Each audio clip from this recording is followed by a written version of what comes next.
आचार्य श्री प्रदीप जी, सनातन धर्म सभा रजिस्टर्ड श्री लक्ष्मी नारायण मंदिर मालवीय नगर के सचिव श्री चित्रा जी, आप अनेकों वर्षों से सचिव पद को शोभित कर रहे हैं। सभा के सभी गणमान्य सदस्य, मातृशक्ति बहनों तथा भाइयों, आप सभी महानुभाव तथा सभी पवित्र आत्मा हैं और प्रभु की रसमय कथा के रसिक भी हैं। आप सभी भगवत चरणारविंद आश्रित मानसरोवर के हंसों की भांति हैं जो सार को ग्रहण करने में सक्षम हैं।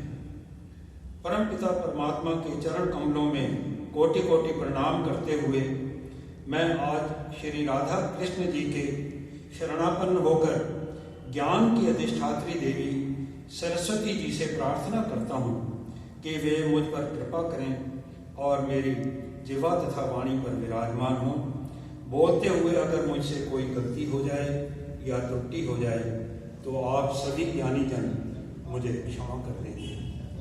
असल में मैं संस्कृत जरा कम जानता हूँ, तो मेरा निवेदन है अगर मेरे से गलती हो जाए तो आप मुझे अवश्य क्षमा करेंगे।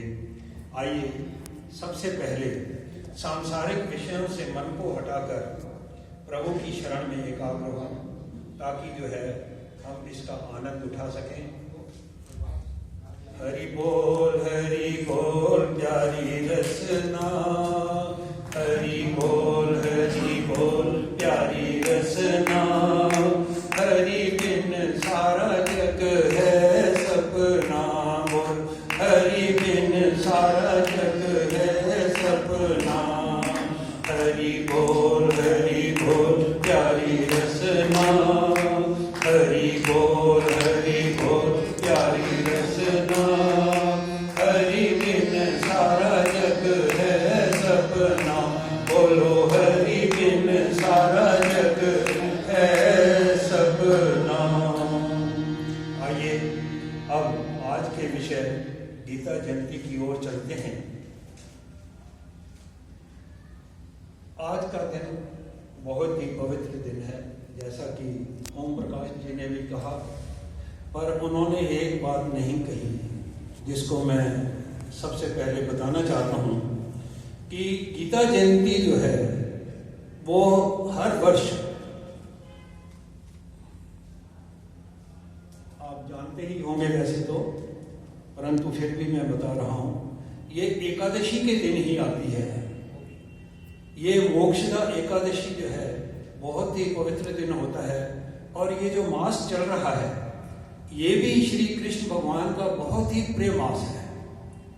तो मैंने जरा उनकी जो है भाव को आगे बढ़ाया है। आइए अब गीता जयंती की ओर चलते हैं, अग्रसर होते हैं। गीता में है क्या है? बहुत बड़ी बात नहीं है। अगर आप समझना चाहें तो इसमें जो है आत्मिक ज्ञान का अद्भुत भंडार है। गीता में आत्मा का ज्ञान है, शरीर और आत्मा। शरीर बिना आत्मा के नहीं है और आत्मा बिना शरीर के नहीं रह सकती। ये इसका इतना बड़ा ज्ञान है इसमें कि जगह जगह पर जो है प्रभु ने जो है इसका वर्णन किया है और हम लोगों को ज्ञान देने की उन्होंने पूरी जो है कोशिश की है कि आप भी इस बात को समझो कि शरीर के बिना ये आत्मा नहीं है और आत्मा के बिना ये शरीर नहीं है। गीता में प्रभु श्री कृष्ण उत्तम जीवन जीने की कला सिखाते हैं। साधारण जीवन तो सभी कोई जी लेते हैं, परंतु उनके कथनानुसार अगर हम उत्तम जीवन जीना चाहते हैं तो हमें गीता को आधार बनाना ही पड़ेगा। जब ये बात समझ में आ जाएगी तो जो है हमारा जीवन जो है उसी प्रकार उत्तम होता चला जाएगा। गीता में जगह जगह पर, पग पग पर प्रभु अर्जुन को अपने निज कर्म करने के लिए प्रेरित करते हैं और आत्मा के रहस्यों को प्रकट करते हैं। इसके साथ ही धर्म को भी सर्वोपरि रखते हैं। सबसे ऊपर वो धर्म को रखते हैं। और वो धर्म कैसा है? वो आपको जो है आज के जो विचार हैं उससे अलग है वो धर्म। अगर आप ध्यान देंगे तो सतयुग, त्रेता युग तथा द्वापर युग में वर्णानुसार कर्म को ही धर्म की श्रेणी में रखकर श्रेष्ठ आचरण की शिक्षा दी जाती थी। धर्म और कर्म अलग नहीं थे, वो एक ही श्रेणी के थे। धर्म को ही कर्म कहा जाता था और कर्म को ही धर्म कहा जाता था। गीता के 4 अध्याय के 13वें श्लोक के अनुसार प्रभु ने गुण और कर्म के अनुसार सामाजिक व्यवस्था को सुचारू रूप से चलाने के लिए 4 वर्णों की सृष्टि की थी। पहला है ब्राह्मण, जिसका कर्तव्य है धर्म के लिए कष्ट सहन करना, क्षमा भाव, मन, इंद्रियों और शरीर की सरलता, आस्तिक बुद्धि, शास्त्र विषयक ज्ञान आदि। दूसरा है क्षत्रिय, शूरवीरता, तेज, धैर्य, चतुरता, युद्ध में पीठ न दिखाना, दान, निस्वार्थ भाव से सबका हित करना, शास्त्रानुसार प्रजा का पुत्र तुल्य पालन करना आदि। वैश्य का धर्म खेती, गोपालन, क्रय विक्रय अर्थात व्यापार आदि। शूद्र का धर्म है सब वर्णों की सेवा करना। ये जो वर्ण व्यवस्था बनाई गई उसको कर्मों का विभाजन या कर्मों के आधार पर 4 वर्णों में विभाजन केवल समाज को सुचारू रूप से चलाने के लिए थी, किसी को हेय दृष्टि से देखने के लिए नहीं थी एवं भेदभाव हेतु भी नहीं थी, वरन सभी वर्ग जितने भी हैं चारों के चारों वो एक दूसरे के पूरक थे। गीता के 18वें अध्याय के श्लोक 41 से 45 तक इसकी विस्तार से चर्चा है। यही प्रसंग पद्म पुराण में भी विस्तार से आया है। वहां तो ये भी लिखा है कि चारों वर्ण यज्ञ के लिए आवश्यक है। गीता का प्रारंभ बहुत ही विचित्र है। प्रभु श्री कृष्ण अर्जुन के रथवाहक अर्थात सारथी हैं। अर्जुन रथी हैं। कुरुक्षेत्र में कौरव और पांडव दोनों ही आमने सामने खड़े हैं। तभी अर्जुन देखना चाहता है कि उसको किस किस योद्धा से युद्ध करना उचित या उपयुक्त होगा। यहाँ एक बात बताना आवश्यक है कि अर्जुन ने पहली बार कौरवों से युद्ध नहीं किया, वरन अपने अज्ञातवास की समाप्ति पर अकेले अर्जुन ने कौरवों को सेना से हराया था। परंतु कुरुक्षेत्र तो कुरुक्षेत्र था। यहां तो निर्णायक युद्ध होना था। इसमें केवल हारने हराने की बात नहीं थी, वरन इसमें तो मरने मारने की बात थी। इसलिए जैसे ही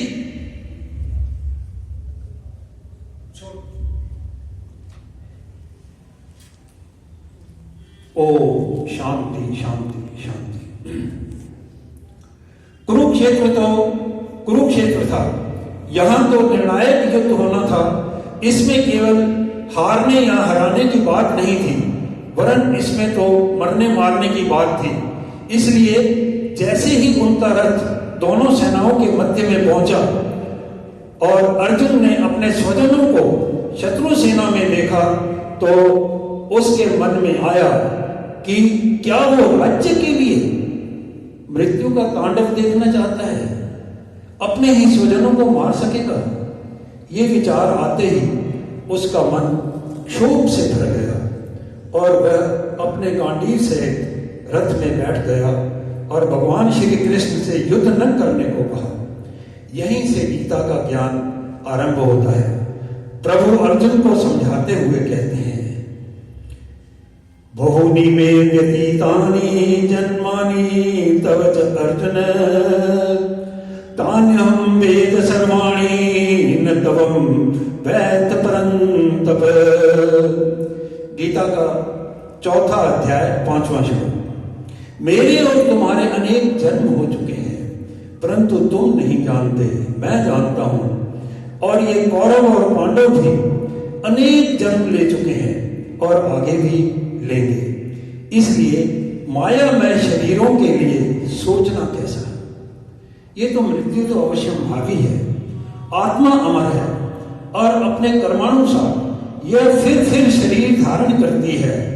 15वें अध्याय के 8वें श्लोक में प्रभु अर्जुन से कहते हैं कि देह का स्वामी जीवात्मा पहले शरीर को त्यागते हुए उससे मन सहित इंद्रियों को ग्रहण कर दूसरे शरीर को प्राप्त करता है।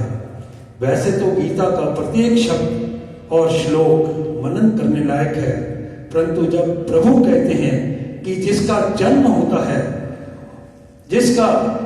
होता है उसकी मृत्यु भी अवश्यंभावी है, यह अवश्य याद रखना चाहिए।